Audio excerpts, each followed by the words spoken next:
of people under the government assistance program. They literally got rid of all of those particular people.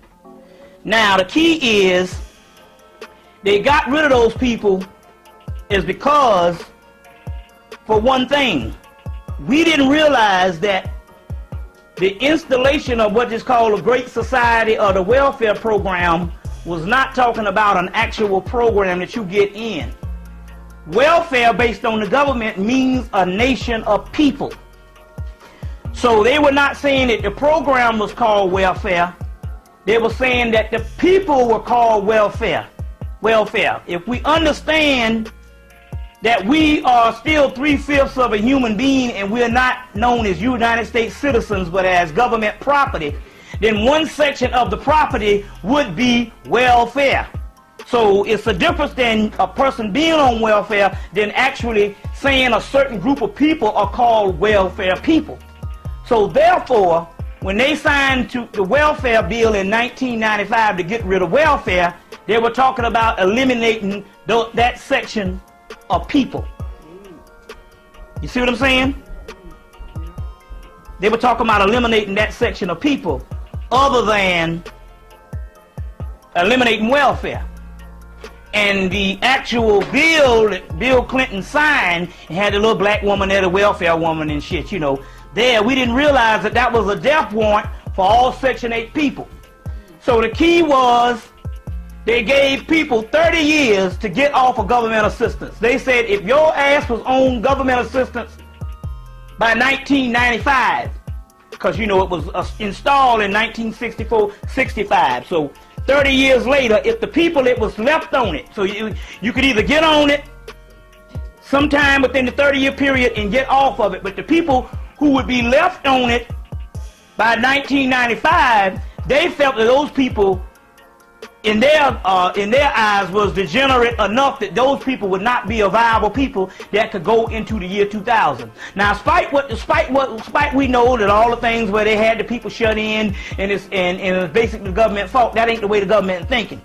Government says, hey, based on the way we deal with things, the people had 30 years to get on and get the fuck off. So those particular ones that were still on it by 1995 and still on it to this day, it just means that they're still cleaning the particular people out. That meant in actuality, those are the people that they feel are not, are expendable, or people that's not deemed fit to go into the year 2000 for what they want to deal with this whole computer age and this whole 9 yards.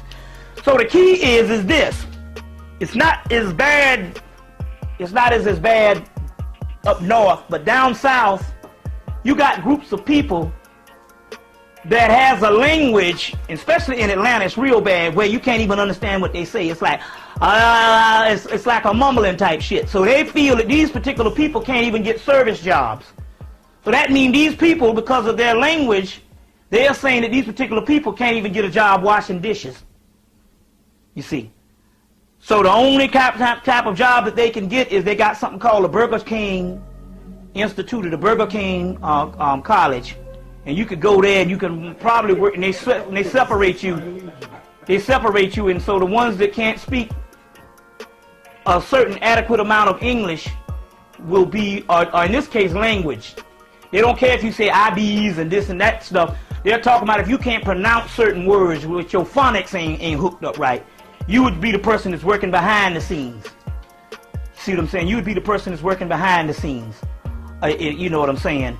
And all other than working in the scene, working around the counter. So basically, they got a group of people that they said is actually obsolete. And based on the government charter and based on the bill that they signed, because you don't know, we always go up and they'll say they sign a bill, and we only look at the front page of the bill, the welfare bill. And you probably know the numbers, but the bills are always super big. So the bill might say to eliminate or eradicate all people in the welfare nation. So therefore, they had a complete clean off, and it's probably just starting up here. But in Atlanta, because that's being the place where they start a lot of this particular stuff, because the CDC is there, and the Center of Disease Control, which is the ones that label these people are being unfit. as far as disease and as far as population control, as well as the Population 2000 thing with Jimmy Carter. And your Carter Center is down there, which is also called the Atlanta Projects, which started the original projects anyway. So therefore, they have literally cleaned off all of the projects, about 2 million people. Although they started since 1990 to figure out how they was going to actually do it. They actually went ahead, and by 95 it's completely gone now. So I mean, we have whole projects where the buildings are torn down and everything, and those people are gone. And like I said yesterday, we were saying that there's a whole underground Atlanta. If you go down to Atlanta, there's a whole underground. But Atlanta was built on top of another city. You see what I'm saying? So therefore, if there's an underground Atlanta, that means the whole Atlanta is underground. If there's an underground Atlanta downtown, so that means we suspect that they, not only did they put them on trains because there's an underground railroad track, so we suspect that they came up underground, got them from up under the projects, in the projects, from right there probably in the courtyard of the projects, took them underground and put them on trains and shipped them out. And this is how millions of people have disappeared and nobody has no idea what the fuck is going on.